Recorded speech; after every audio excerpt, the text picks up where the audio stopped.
बुराई में भलाई को कैसे उत्पन्न कर सकता है, इसके विषय में हम आज परमेश्वर के वचन से सीखेंगे। मेरे भाई मेरी बहन, आज जितने भी लोग आप सुन रहे हैं, अपनी अपनी फेसबुक आईडी पे इसको शेयर कर सकते तो कर दीजिए, क्योंकि हजारों लोग ऐसे हैं जो आज भी आशाहीन हैं।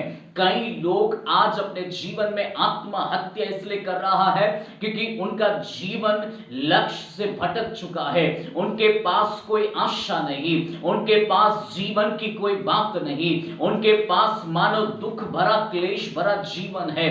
इसलिए वह अपने जीवन के अंदर ऐसी कई अवस्थाओं में पड़ा हुआ है।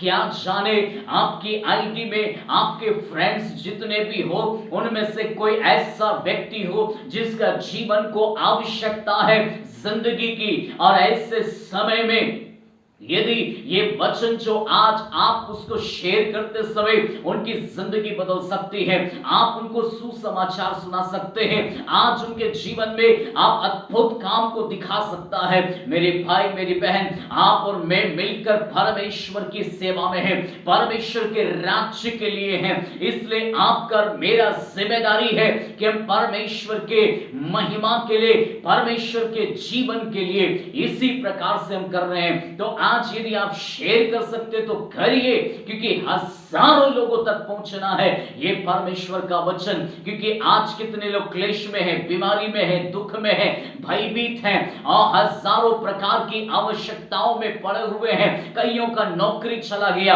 कईयों का बीमारी कोरोना वायरस जैसी हालात और परिस्थितियों में लोग महामारी में क्लेश में पड़ा हुआ है। आपका एक ये वीडियो उनके जिंदगी में आशा दिला सकता है, उनको हिम्मत दिला सकता है, उनको जय दे सकता है, उनको उस परिस्थिति से निकाल सकता है, उनके जीवन में अद्भुत शांति को ला सकता है। आज आपके ऊपर डिपेंड करता है, क्या आप परमेश्वर की महिमा के लिए और परमेश्वर के सुसमाचार को फैलाने के लिए क्या आप तैयार हैं? अगर तैयार हैं तो ऐसा कर दीजिए, क्योंकि परमेश्वर आपसे बातचीत करने जा रहा, परमेश्वर आपके फ्रेंड से बातचीत करने जा रहा, क्योंकि वो सच्चा परमेश्वर है, सच्चा परमेश्वर है। हम बाइबल के अंदर ऐसे कई कैरेक्टर को देखते हैं जिनके जीवन में, जिनको ऐसा लगा कि हमारे जीवन में ऐसा क्यों हो रहा है। ये चुने हुए लोगों की बात है, परमेश्वर के बुलाए हुए लोगों की बात है, क्योंकि परमेश्वर के बुलाए हुए लोगों के लिए परमेश्वर का बड़ा एक योजना है। बुलाए हुए लोग साधारण नहीं होते, उनके पास एक आशा है, उनके पास एक विश्वास है, उनको एक नाम परमेश्वर ने दिया है। इसलिए आपका मेरा जिम्मेदारी है कि हम पवित्र परमेश्वर को पकड़कर चले, उसकी ओर देखकर चले, उसी प्रकार से जिस बाइबल के अंदर एक उदाहरण के रूप में मैं आपके सामने रखूं तो योना आपके सामने एक उदाहरण था। वे परमेश्वर का बुलाया हुआ था, परमेश्वर ने उससे कहा कि तुझे सुसमाचार सुनाने के लिए जाना है। उसके जीवन में उसको भेजा परमेश्वर ने, क्योंकि एक नगर जो नीनवे जो नगर था वो नाश हो रहा है, नीनवे नगर नाश हो रहा है। परमेश्वर का उद्देश्य है कि वो नगर बचाया जाए, उस नगर में परमेश्वर की महिमा हो, उस नगर में परमेश्वर को सम्मान मिले, क्योंकि वहां के लोग बिगड़ गया। वे परमेश्वर के चुने हुए लोग, वे परमेश्वर की सृष्टि है, वे परमेश्वर के बनाए हुए लोग हैं, लेकिन वहां के लोगों की बुराइयां, वहां के लोगों के कार्य बहुत गलत हो गए, बिगड़ गए। परमेश्वर ने अपने चुने हुए व्यक्ति से कहा, जाओ निनवे नगर को सुसमाचार सुनाओ, और उनको परमेश्वर का संदेश उन लोगों को पहुंचाने के लिए परमेश्वर ने इस दास को दिया। ये दास ने जो है अपने जीवन में निनवे नगर को जाने के बजाय अपने जीवन में तरसीस की ओर भागने लगा। उसके जीवन में जब ये इस प्रकार से गया तो पहली बात इसके जीवन में ये गलती है, परमेश्वर की बात ना मानकर अपने जीवन में आप और हम दुख उठा सकता है। परमेश्वर की बात ना मानकर भले भले आप और मैं चुना हुआ व्यक्ति है, लेकिन अगर हम प्रभु का बात नहीं मानेगा, अगर हम प्रभु के वचन के अनुसार अगर आप और मैं अपने जीवन को नहीं चलाएगा, तो आपके मेरी जिंदगी में ऐसा तूफान, ऐसा क्लेश, ऐसी हजारों प्रकार की समस्याएं आपके मेरे जीवन में बनी रहती हैं। इसलिए मेरे प्रियो, निनवे नगर को जाने के बजाय योना जब तरसीस को भागने लगा, उसके जीवन में तूफान आया, और ये ऐसा भयानक तूफान परमेश्वर ने जानबूझकर भेजा। योना को लग रहा था मैं मर जाऊंगा, मैं नाश हो जाऊंगा, मेरी जिंदगी में मुझे कोई नहीं बचा सकता है, मैं मछली का शिकार हो जाऊंगा, मैं शायद मगरमच्छ का भोजन बन जाऊंगा।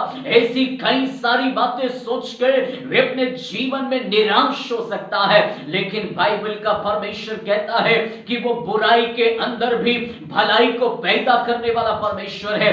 आज योना को सोचते समय, गिरते समय, पानी में डूबते समय उसके जीवन को लग रहा है मैंने तो भरोसा किया, मैंने तो विश्वास किया, मैं तो प्रभु का जन हूं, मेरे जीवन में ऐसा क्यों हो गया, मैं तूफानों में क्यों गिर गया, मैं पानी के पाताल में क्यों चला गया।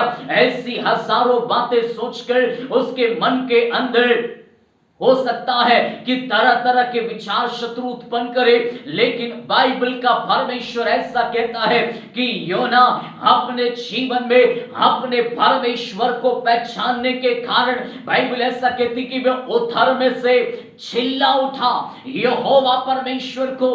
तब उस परमेश्वर ने इसके जीवन में नाश होने वाली दशा से अच्छी दशा में बदल दिया, क्योंकि ये परमेश्वर है।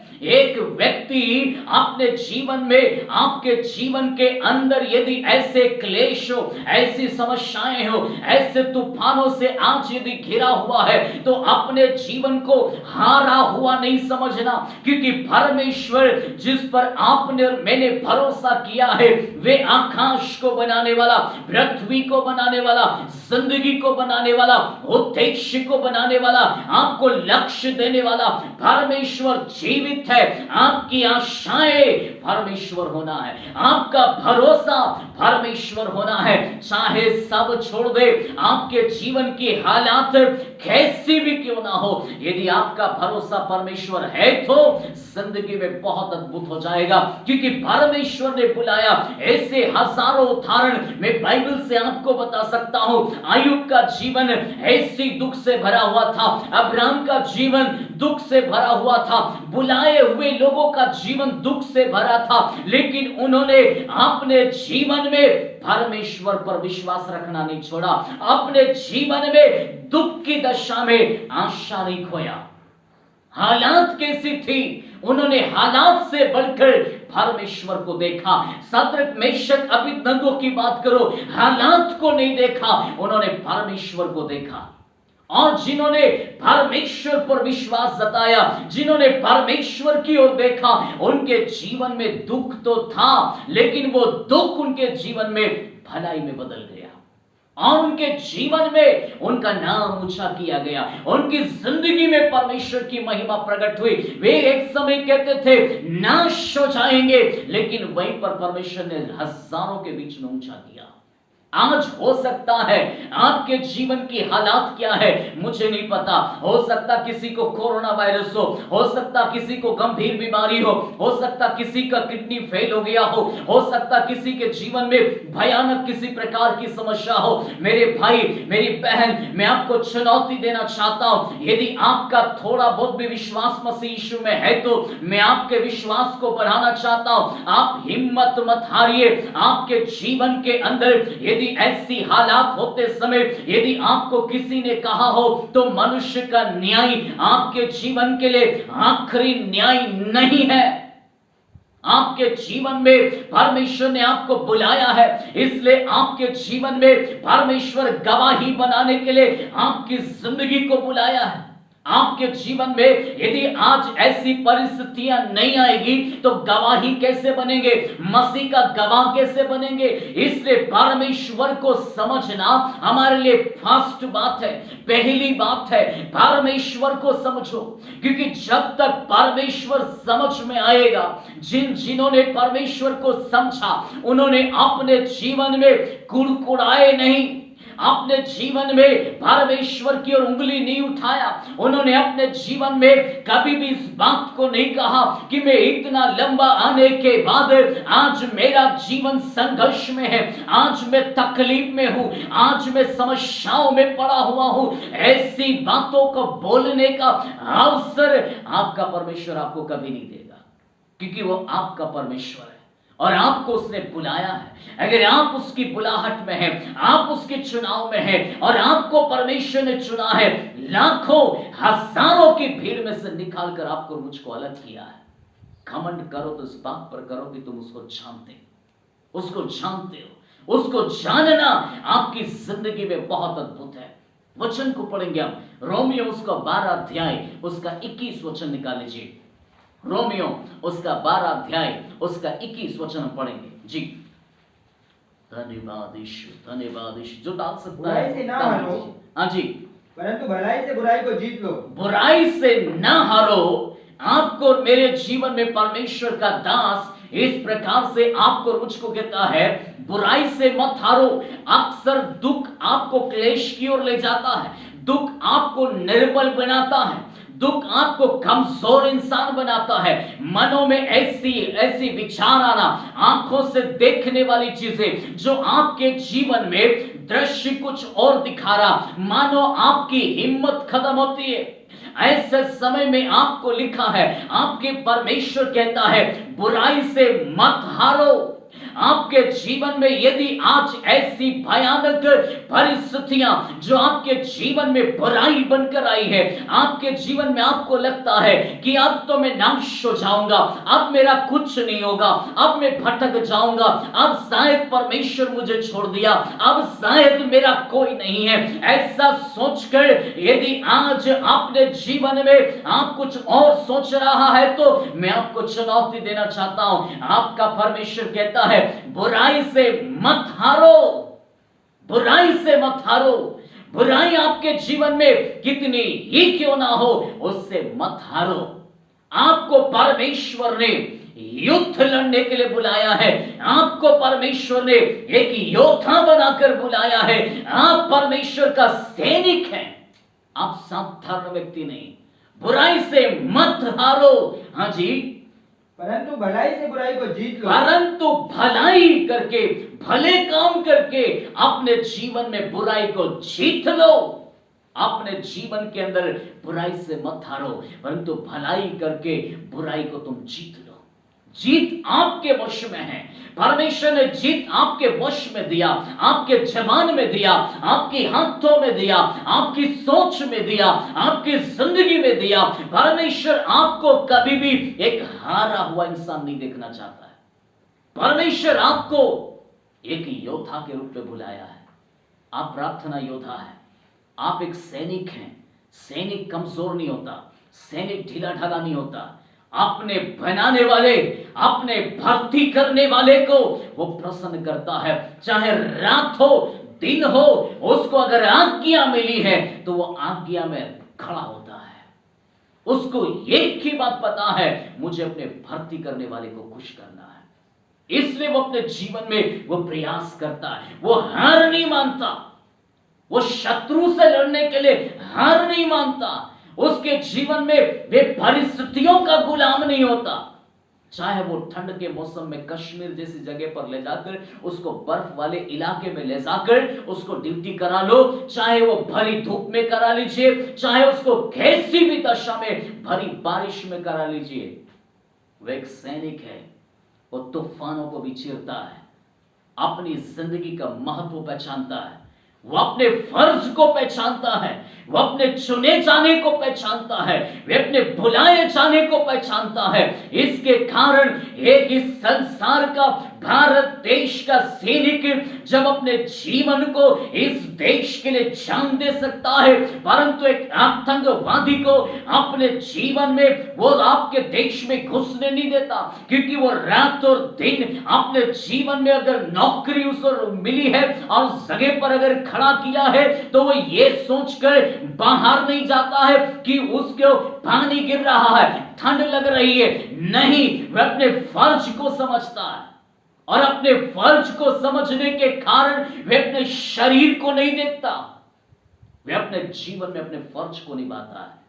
और इसके कारण परमेश्वर का वचन आज आपको चुनौती दे रहा है, बुराई को भलाई से जीत लीजिए।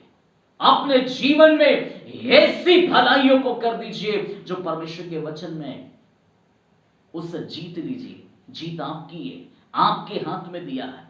या तो हम टेंशन लेकर मर जाएं, या तो हम अपनी जिंदगी में ऐसी गलत बातें लेकर अपने जीवन में शत्रु को मौका दे, या तो अपनी जिंदगी में भलाई करके बाहर आ जाए। चुनाव आपका है, परमेश्वर ने आपको दिया है, आपके हाथ में है। एक वचन हम पढ़ेंगे, रोमियो 8 अध्याय उसका 28वां वचन। रोमियो उसका 8 अध्याय उसका 28वां वचन। हम जानते हैं कि जो लोग परमेश्वर से प्रेम रखते हैं, हम जानते हैं कि हम लोग परमेश्वर से क्या रखते हैं? प्रेम। हम सारे लोग परमेश्वर से प्रेम रखते हैं। उनके लिए सब बातें मिलकर भलाई ही को उत्पन्न करती हैं। अगर आप परमेश्वर से प्यार करता है, अगर आप परमेश्वर का चुना हुआ है, यह लिखा है, हम सब जानते हैं कि हम तो परमेश्वर से प्रेम रखते हैं। और परमेश्वर से यदि आपको प्यार है तो सोच कर देखो, आपके लिए बुराई नहीं है। और बुराई आ भी गई है तो परमेश्वर कहता है बुराई में वो भलाई पैदा करेगा। यस, बुराई में भलाई पैदा करेगा। वो आपका परमेश्वर है।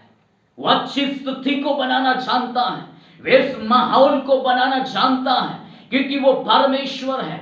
आंधी उसकी ओर से आती है, तूफान उसकी ओर से आते हैं, हवा का भंडार उसके पास है, मानो बारिश वो गिराता है, संसार की सारी गतिविधियां वो चलाता है। इसलिए मेरे प्रियो, यदि आप परमेश्वर से प्रेम करने वाला व्यक्ति है, आपका मेरा जो कर्तव्य है, आपका मेरा जो काम है, हम अपने परमेश्वर से प्रेम करें, उसको पुकारे, उसके करीब आए, क्योंकि आपके मेरे पास एक ही ऑप्शन है कि हम परमेश्वर को प्यार करें। इसको अपनी जिंदगी में गलत बातों को सोचकर, गलत बातें शत्रु डालता हमारे मन में, परमेश्वर नहीं। वो परमेश्वर के ऊपर यदि आप प्रेम करने वाला है तो बुराई में भलाई जरूर आपकी जिंदगी में आएगी, क्योंकि वो आपका परमेश्वर है।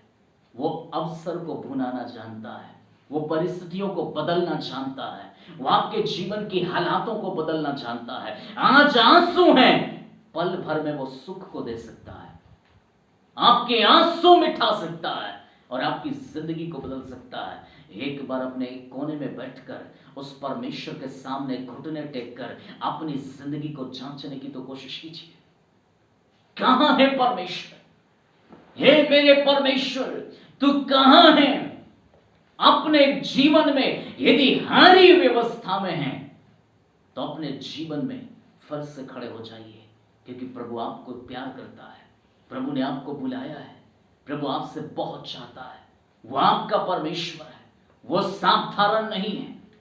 संसार के लोगों के पास आशा नहीं है, लेकिन आपके परमेश्वर के पास आपके लिए आशा है, आपके लिए उम्मीद है।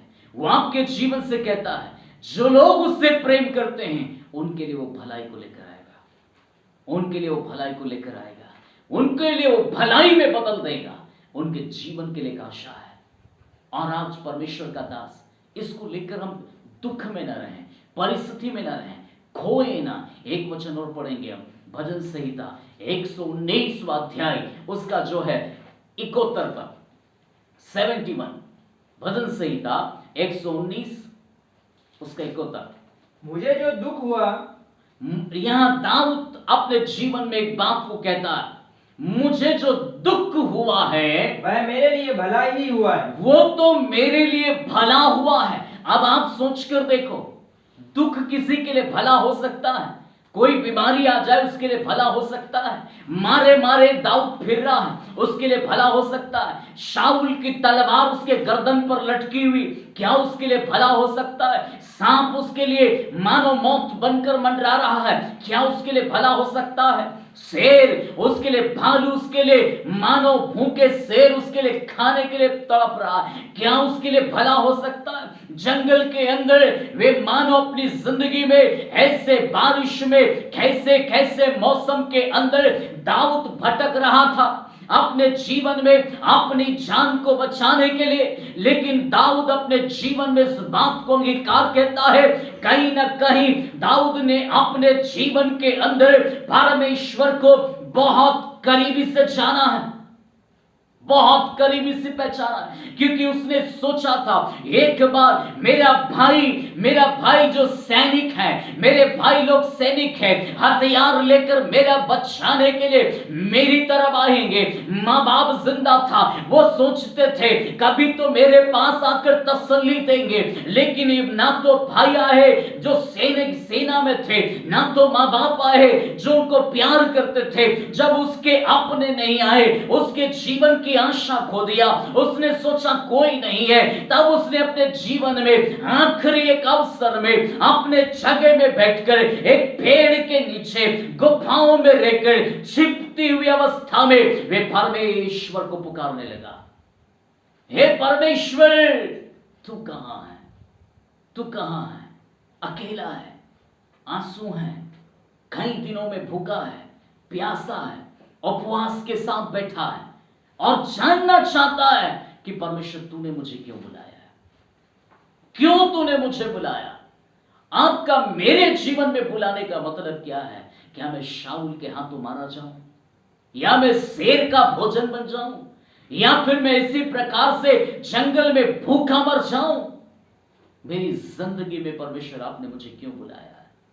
इस बात को लेकर दाऊद अपनी जिंदगी में बड़ा गंभीर हो गया और बड़ी गंभीरता के साथ उसने परमेश्वर से प्रश्न किया, और उस प्रश्न में अपने जीवन में स्वयं का ये उत्तर है, ये दुख जो मुझे हुआ है ये मेरे लिए भला है, ये दुख जो मुझे हुआ है ये मेरे लिए भला है। हाँ आगे, जिससे मैं तेरी विधियों को सीख सकूं, जिससे मैं तेरी विधियों को सीख सकूं। आज इस बात को अपने जीवन की आज परिस्थितियां कैसी भी क्यों ना हो, आप इसको गलत वे में मत लीजिए। अपने जीवन की हालात को आप ऐसा कुड़कुड़ाने का कोशिश मत कीजिए। कुड़कुड़ाने वाला परमेश्वर से दूर होता है। कुड़कुड़ाने वाला अपने जीवन के अंदर कभी परमेश्वर से आशीष नहीं पाता। परंतु आप अपने जीवन को जांचने का प्रयास कीजिए, आपके जीवन को परमेश्वर ने क्यों बुलाया है। क्योंकि आज अपने जीवन में यदि आप परमेश्वर के बुलाया हुआ व्यक्ति यदि है तो अपने आप को अलग कर लीजिए, लोगों से अलग कर लीजिए। आज तक कोई अगर नहीं है तो अपने जीवन में अलग करके प्रभु की उपस्थिति में बैठ जाइए। यहां पर दाऊद कहता है, मेरे जीवन में मुझे जो दुख हुआ है, शरीर दुख में गया है, क्लेश में गया है, भूखा रहा है, तकलीफ आया है, आंसू गिरा है, मैं मार खाया हूं, भयानक दुख हुआ है मेरे जीवन में, मानो मैं तो मरना चाहता था, ऐसी भयानक दुख हुआ है। लेकिन मैंने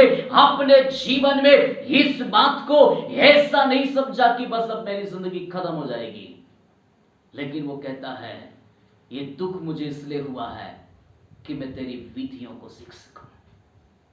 ये आपके और मेरे जीवन को ये विधियां सिखाता है।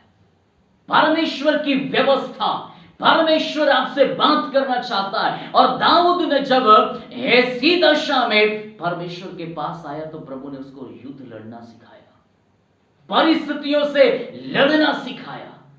उसने अपने जीवन के अंदर परमेश्वर से प्यार करना सीख गया, परमेश्वर परिस्थितियों में जीना सीख गया, हालातों के ऊपर जीवन थोड़ा सीख गया।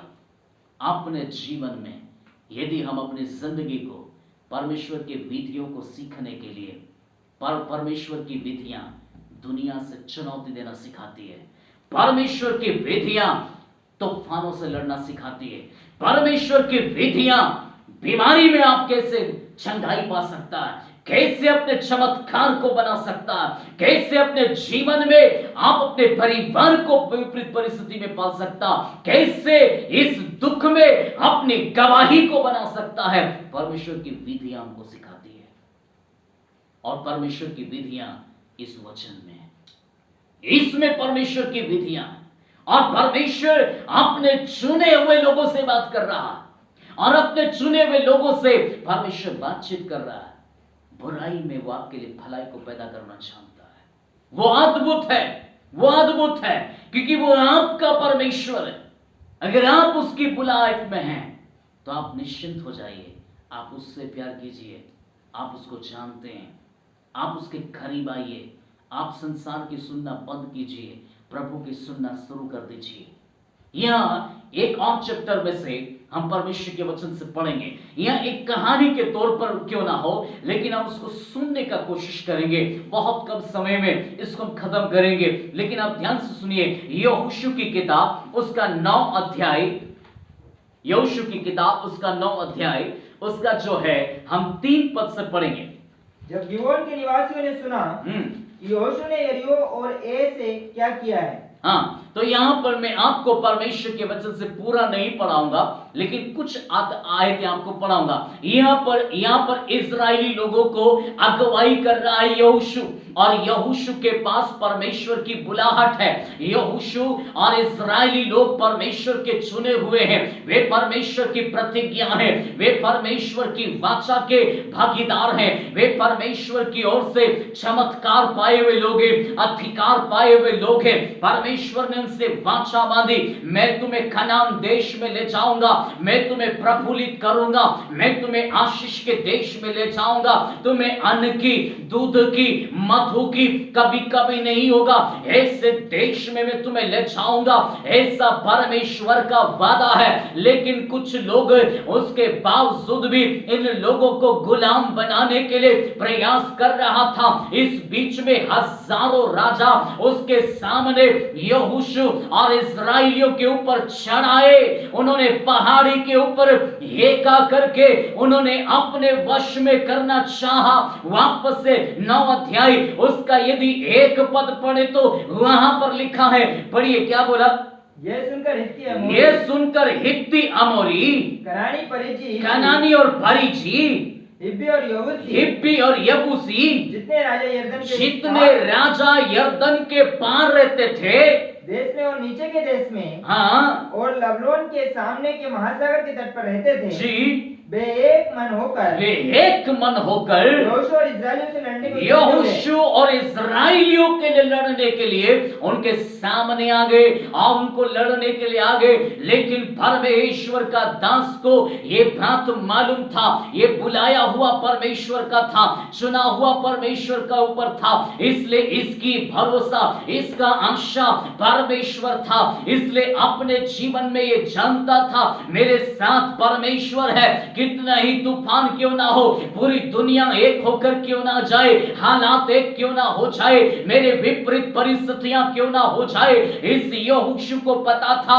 हम परमेश्वर के चुने हुए हैं, हम परमेश्वर के बुलाए हुए हैं। इसलिए परमेश्वर के बुलाए हुए चुने हुए लोगों को तो इसी बात का घमंड करना है कि हम परमेश्वर को जानते हैं, वो हमारा परमेश्वर परिस्थितियों से भी बड़ा है, परिस्थितियों से भी बड़ा है। इस तूफानों में भी वो मुझे निकाल कर जय दे देगा। और बाइबल कहती है ये नगर को उसने जीता, ये नगर को उसने ऐसी मार मारा कि उसके वहां के एक भी व्यक्ति बचने नहीं पाया। परमेश्वर ने सबको उसके हाथ में कर दिया, जबकि लिखा है उस नगर के लोग बड़े ताकतवर थे, लेकिन परमेश्वर ने इनके हाथ में कर दिया। और ये नगर के लोगों को इसलिए आज अपने बुलाहट में, अपने बुलाए जाने में, आपको परमेश्वर के चुने हुए लोग यदि हैं तो आपको अपने जीवन में आपको ऐसे छल से बचना है, शत्रु के छल से बचना है। आपको एक ही काम करना है, क्योंकि कई बार आपके जीवन के अंदर जब बुराइयां उत्पन्न होती है, तूफान खड़े होते हैं, तो उसको अपने जीवन में पॉजिटिव नहीं लेता है, उसको नेगेटिव ले लेता है, और नेगेटिव आपके विचारों को शत्रु करके आपको दर्शन और लक्ष्य से भटकाता है, आपके लक्ष्य से आपको बाहर कर देता है। आपका लक्ष्य आपका प्रभु होना है, आपकी बुलाहट आपका परमेश्वर होना है, आपका जीना आपका परमेश्वर होना है, आपका चलना आपका परमेश्वर होना है। लेकिन ये तूफान आपके लक्ष्य से आपको भटकाते हैं। इसलिए बुराई हमारे पर हावी होती है, हावी हो जाती है ताकि हम उस परमेश्वर से अलग हो जाएं, और वहीं पर शत्रु अपना खेल खेलता है। लेकिन यह लिखा है, हम उसको पढ़ेंगे, यहाँ 4 पद को पढ़ेंगे। देखिए क्या लिखा है, जब ए नगर को यहोशू ने जीता, हाँ जी, तो उन्होंने छल किया, तब कुछ नगर के लोगों ने छल किया, एक दूसरे देश के लोगों ने छल किया। किससे? परमेश्वर के लोगों से, परमेश्वर के लोगों से। देखो शत्रु कैसे काम करता है, इनका ताकत, इनका बुलाहट, इनका जीवन, इनका सामर्थ्य जीवन है, इनके अंदर एकता है। ये प्रार्थना करने वाले लोग हैं, ये परमेश्वर को प्रसन्न करने वाले लोग हैं, ये परमेश्वर के बुलाहट में खड़े हैं, ये परमेश्वर की इच्छा के अनुसार चल रहा है। लेकिन शत्रु ने कैसे, इस कहा जाए तो ये एक मंडली है, ये कलीसिया है, और इस कलीसिया में देखो कैसे शत्रु ने छल किया। जी पढ़े आगे। हाँ, और राजदूतों का भेष बनाकर, यहां कुछ लोग हैं जिन्होंने छल किया, वे राजदूतों का भेष बनाकर अपने गधों पर पुराने बोरे, अपने गधों को, ये गिबोन वासी लोग हैं, गिबोन के रहने वाले वासी लोग हैं, ये भेष बदलकर अपने जीवन में राजदूत बनकर और अपने गधों पर सारा सामान लाद कर, और पुराने फटे हुए, पुराने बोरे, पुराने फटे हुए, देखिए क्या क्या चीज लिया उन्होंने। ये छल है, मंडली में छल है, लोगों के बीच में छल है। शत्रु के छल को पहचानना, आपके जीवन में वो कैसे छल को लाता है कि आपके आत्मिक जीवन को नाश कर दे, आपके जीवन को मानो वो ऐसा दिखा दे कि तुम कुछ नहीं हो, तुम बेकार हो, तुम नाश हो जाओगे, परमेश्वर ने तुम्हें छोड़ दिया है, अब तुम्हारे साथ कोई नहीं है, ऐसी दशा दिखाना चाहता है। इसलिए यहां के लोगों ने देखिए कैसे छल किया परमेश्वर के लोगों से। देखिए आगे पढ़िए। भेष बनाकर, भेष बनाकर अपने गधों पर पुराने बोरे, और पुराने फटे हुए जोड़ लगे हुए मदिरा, पुराने फटे हुए जोड़ लगे हुए मदिरा के कुप्पे, लादकर अपने पांवों में पुरानी पेबंदी लगी, पुरानी पेबंद की लगी हुई जूतियां, और तन पर पुराने वस्त्र पहने, तन पर पुराने कपड़े पहने, और अपने भोजन के लिए सूखी और फफूंदी लगी हुई अपने रोटी ले ली। भोजन के लिए सूखी रोटी और फफूंद लगी हुई रोटियां लेकर, तब वे गिलगाल की छावनी में यहोशू के पास जाकर, तब वो गिलगाल की छावनी में यहोशू के पास आए। ये रहने वाले कुछ ही दूरी के हैं। परमेश्वर ने यहोशू से कहा था तो इनके ऊपर विजय पाना है, तो इनको अपने वश में करना है। तब इन्होंने अपने जीवन में चालाकी से छल करते हुए अपने जीवन में मानो ये चीज ऐसा दिखाता है, इन्होंने इससे यहोशू को दिखाने का कोशिश किया कि ये तो हजारों किलोमीटर पैदल चलकर गधे पर लाद कर अपने जीवन में ऐसी चीजों को लेकर आया। ये कहने लगे, ये यहोशू पूछने लगा तुम कौन से गांव से हो, तुम कौन सी जगह से हो, तो कहने के लिए हो जाएगा। इसलिए पहले से उन्होंने उस सड़ी हुई रोटियां, फफूंद लगी हुई सूखी रोटियां और ऐसे फटे हुए कपड़े पहन लिए और गधे पर ऐसे बोरे लाद लिए जो बिल्कुल पुराना है। ऐसी चीजों को लाद कर लेकर आ रहा है, और जबकि पड़ोस के गांव में रहने वाले लोग हैं, नगर के रहने वाले लोग हैं, जिनको वश में यहोशू को दे दिया गया है, लेकिन ये दिखाना चाहते हैं कि हम तो हजारों किलोमीटर से चलकर आए। और देखिए इनकी चालाकी, देखिए क्या बोलते हैं। आज आगे पढ़िए।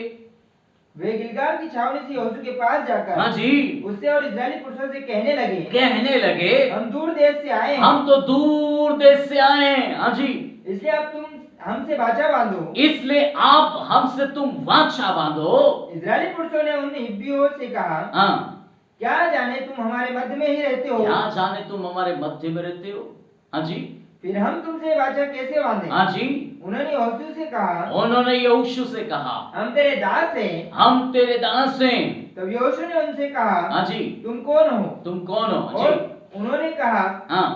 उन्होंने उससे कहा, तेरे दास बहुत दूर के देश से तेरे परमेश्वर यहोवा का नाम सुनकर आए हैं। सुनिए, उनको मालूम पड़ गया इनके पास ताकत है, इनके पास अद्भुत बात है, और ये बहुत सामर्थी लोग हैं। गिबोन वासियों के पास बहुत बड़े अधिकार हैं, वे सामर्थ और बलशाली लोग हैं। और जब लोगों ने इस बात को सुना, देखिए अब अगर इसको 9वां अध्याय उसका जो है अगर आप पढ़ते हैं तो उसको पढ़िए 24। उन्होंने यहोशू को उत्तर दिया, तेरे दास को यह निश्चय बतलाया गया था कि तेरे परमेश्वर यहोवा ने अपने दास मूसा को आज्ञा दी थी कि तुमको वह सारा देश दे और उसके सारे निवासियों को तुम्हारे सामने से सर्वनाश करे। इसलिए हम लोगों को तुम्हारे कारण से अपने प्राणों के लाले पड़ गए, इसलिए हमने तेरे से काम किए और अब हम तेरे बस में हैं। जैसा बर्ताव तुझे भला लगे, जैसा बर्ताव तुझे भला लगे और ठीक जान पड़े, वैसा ही व्यवहार हमारे साथ कर, वैसा ही व्यवहार तू हमारे साथ कर। यहाँ पर ये जो लोग हैं ये साधारण लोग नहीं हैं, यहाँ पर बहुत सारे लोग हैं, लेकिन इन्होंने एक गलती किया, इजराइल ने एक गलती किया। अब गलती ये है कि ये परमेश्वर के चुने हुए लोग हैं, ये परमेश्वर के बुलाए हुए लोग हैं। ये नगर को जब नाश किया उस समय में परमेश्वर ने इनके जीवन में, इनकी जिंदगी में हार पहले तो माना, और उस हार में इनके जीवन में सबसे बड़ा एक व्यक्ति का कैरेक्टर नजर आता है, आकान। और आकान का बाप, परमेश्वर का वचन यहोशू कहता है कि यहोशू ने जब सारे सैनिक मारे गए, वे परमेश्वर की उपस्थिति में गया, रोने लगा, वो घुटने टेक दिया और प्रभु से पूछने लगा। प्रभु ने इसको बताया, प्रभु ने यहोशू को बताया कि तुम्हारे बीच में से आकान नाम का व्यक्ति है, उसने सोने की ईंट और कुछ चीजों को ले लिया है, जिसके चलते परमेश्वर ने कहा सब कुछ नाश करना, लेकिन इसने ऐसा ना करते हुए अपने जीवन में, अपने तंबू में उसने गाड़ लिया, जिसके चलते परमेश्वर का क्रोध इस्राएलियों के ऊपर भड़क उठा। यहोशू को बताया, तो उसको बताकर ये बात को प्रकट कर दिया, तो वो आपको परमेश्वर ने इस्राएलियों के बीच में से निकाला और उसके लिए परमेश्वर ने भलाई को लेकर आया। लेकिन इस जगह पर भी इस्राएलियों के साथ में गड़बड़ी हो रहा है, इस्राएलियों के साथ में चालाकी हो रहा है, इस मंडली में एक गलत बातें घुस रही है, लेकिन इस्राएली अपने जीवन में समझ नहीं पा रहे, ये अपने जीवन में इस बात को पहचान नहीं पा रहे, और इन्होंने अपने जीवन में परमेश्वर की उपस्थिति में बैठने के बजाय अपने जीवन में इन्होंने उस बात पर भरोसा करना सीखा। परमेश्वर चाहता था ये पूछते। देखिए पढ़ेंगे 9:14 पढ़ो, 9:14। तब उन पुरुषों ने यहोवा से बिना सलाह लिए, देखिए तब इन पुरुषों ने, इस्राएल पुरुषों ने, यहोशू ने, तब इन पुरुषों ने यहोवा से बिना सलाह लिए, बिना सलाह लिए, हाँ जी, उनके भोजन में से कुछ ग्रहण किया, उसके भोजन में से कुछ ग्रहण किया। ये किससे सलाह लेने बात थी? परमेश्वर से। आप परमेश्वर का है ये जीवन। जिस दिन आपने यीशु को उद्धारकर्ता के रूप में जिस दिन ग्रहण किया, जिस दिन प्रभु यीशु के नाम से आपने बपतिस्मा ले लिया, उस दिन से आपने अपने उद्धार को डिक्लेयर कर दिया है कि आज से मैं यीशु मसीह का हूं, आज से मैं यीशु का हूं। मेरी आंखें, मेरा विचार, मेरी जबान, मेरा जिंदगी, मेरा सब कुछ यीशु मसीह का है। आपने डिक्लेयर कर दिया है। अब अपने उद्धार को रक्षा करना आपकी जिम्मेदारी है। अब आपको चाहिए कि ऐसी छल जो आपकी जिंदगी में आ रहा, उस छल को पहचानना, ऐसे लोगों को पहचानना, ऐसी चीजों को पहचानना, ये आपका जिम्मेदारी है। अपने विश्वास की रखवाली करना आपकी जिम्मेदारी है। यहां पर इन लोगों ने यहोवा से सलाह नहीं लिया। जी हाँ, आगे। तब यहोशू ने उनसे मेल करके उनसे ये वाचा बांधी, वाचा बांध ली, बिना सलाह लिए उन्होंने वाचा बांध ली। और वाचा बांधने के बाद ठीक 3 दिन के बाद, इसी को 16 पढ़ेंगे, हम पढ़ेंगे नहीं, लेकिन मैं बता रहा हूं 16 पद में जैसे ही वाचा बांधी, ठीक 3 दिन के बाद इनको पता चल गया कि ये तो बस पड़ोस के गांव के हैं, हमारे पड़ोसी हैं। तब मंडली के सारे लोग, देखिए आप पढ़िए 18, और इस्राएलियों ने उनको ना मारा। इसराइलियों ने उनको नहीं मारा, मजबूरी हो गई, वाचा बांधी, वाचा बांधी, वाचा बांध ली। परमेश्वर के लोग, आपके जीवन के अंदर यदि गलत चुनाव हो जाए, गलत चीज आ जाए अपने जीवन में, यदि आप परमेश्वर के बुलाए हुए, तो आपको खाना, आपका जीवन, आपका परिवार, आपका जिंदगी, आपका घर, आपका बीवी का चुनाव, आपका पति का चुनाव, आपको अपनी जिंदगी में सोच समझ कर चॉइस करने का जरूरत है। कहां जाना, कहां बैठना, कहां करने, क्या करना, ये सब कुछ आपको अपने जीवन में चुनाव का जरूरत है, क्योंकि आप अब आपके नहीं, परमेश्वर के हैं। आपका जीवन से परमेश्वर को महिमा मिलना है और आपका जिंदगी परमेश्वर के लिए है। इसलिए यहां लिखा है कि इन्होंने अपने जीवन में गलत लोगों से वाचा बांध ली, उनके छल में आ गए। और आज कई कलीसियाओं में, मंडली में, जीवनों में, परिवारों में छल ऐसा घुस गया है, और ये छल और कपट लोगों को जिंदगी तबाह कर देता है, और ये छल इनके जीवन में इनको बर्बाद करने के लिए आया था। लेकिन देखिए, ये प्रभु के लोग थे, ये चुने हुए लोग थे, इनका आशा परमेश्वर था, इनका भरोसा परमेश्वर था। इसलिए ये चाहते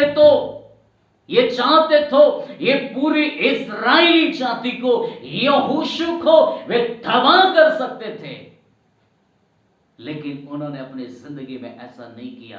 देखिए इन्होंने क्या कहा, आगे पढ़िए। और क्योंकि मंडली के प्रधानों ने उनके संग इस्राएल के परमेश्वर यहोवा की शपथ खाई थी। तब सारी मंडली के लोग प्रधानों के विरुद्ध कुड़कुड़ाने लगे। तब सारी मंडली के लोग प्रधानों के लिए कुड़कुड़ाने लगे। मालूम क्यों? क्योंकि गिबोन वासी बहुत ताकतवर लोग थे। इसका 10 का 2 भी पढ़िए, 10 का 2 इसमें आपको मिलेगा।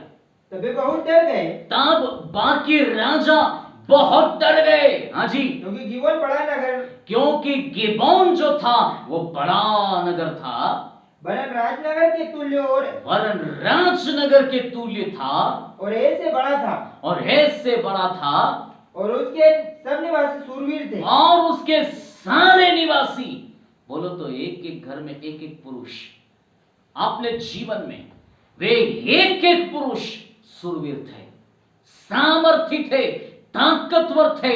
वहां के सारे राजा आसपास के जानते थे, हाँ सूरवीर थे।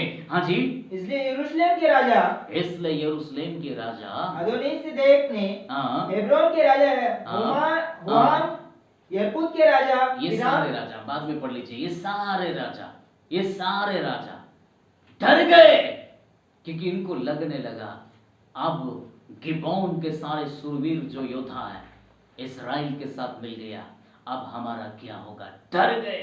इतने सामर्थी लोग होने के बाद भी परमेश्वर के लोगों के पास छल किया, दिमाग था उनके पास।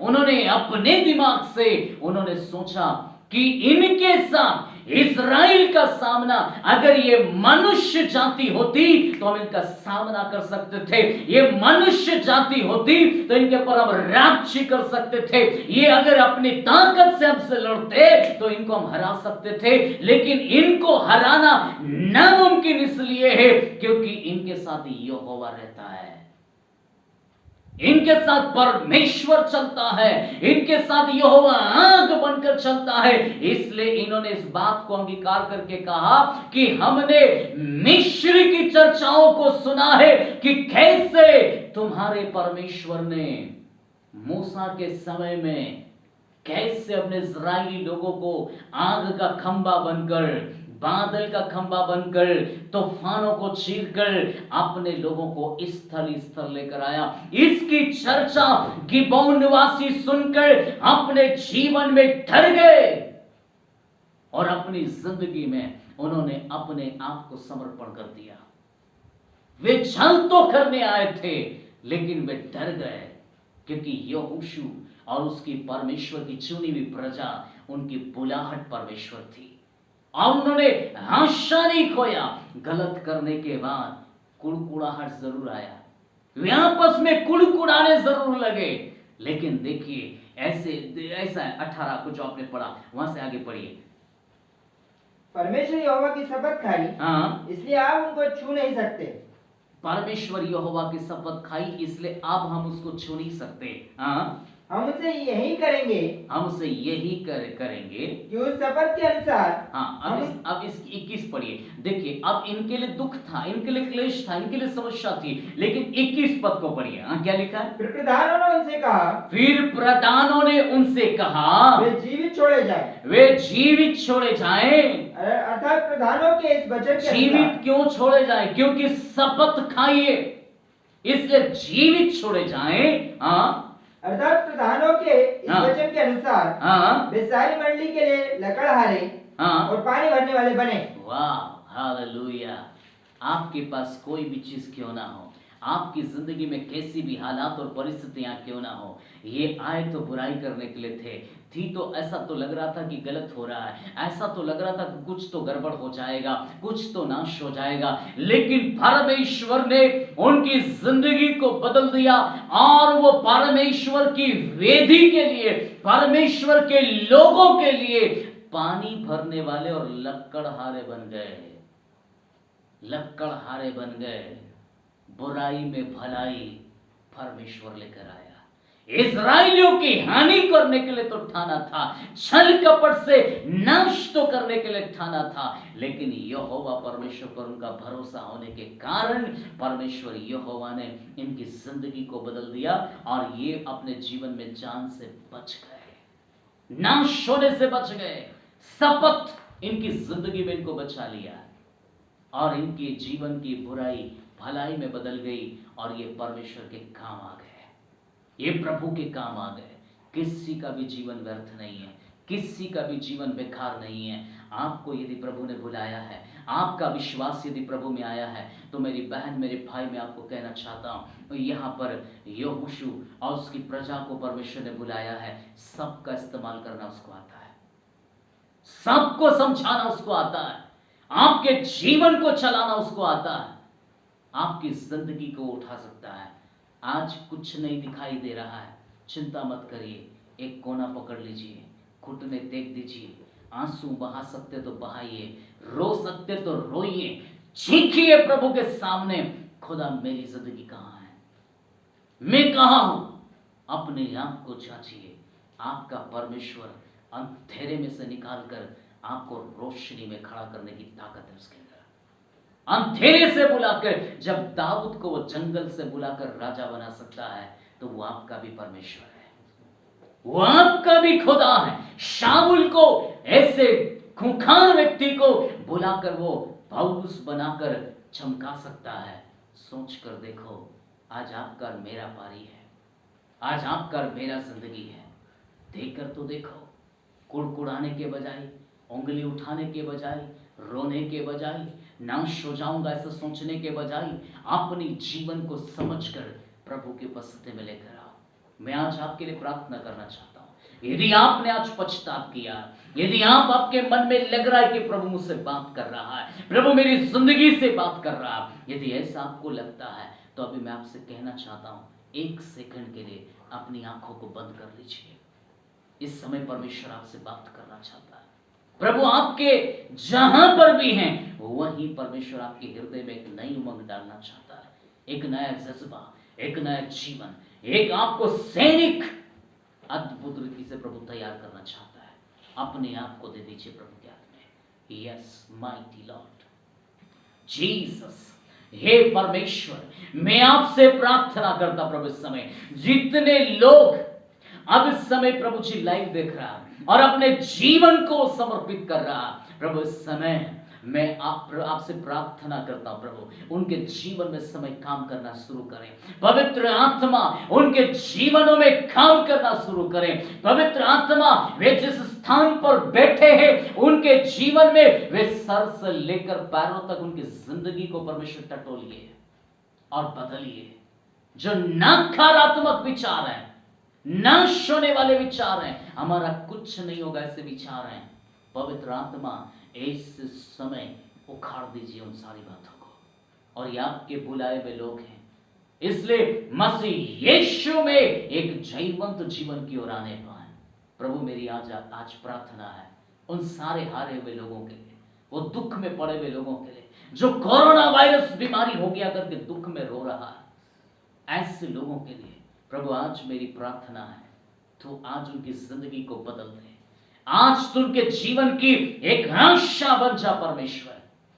दुनिया छोड़ सकती है, दुनिया हाथ टेक सकती है, लेकिन तूने हम सबको बनाया है, तू हमारा खुदा है।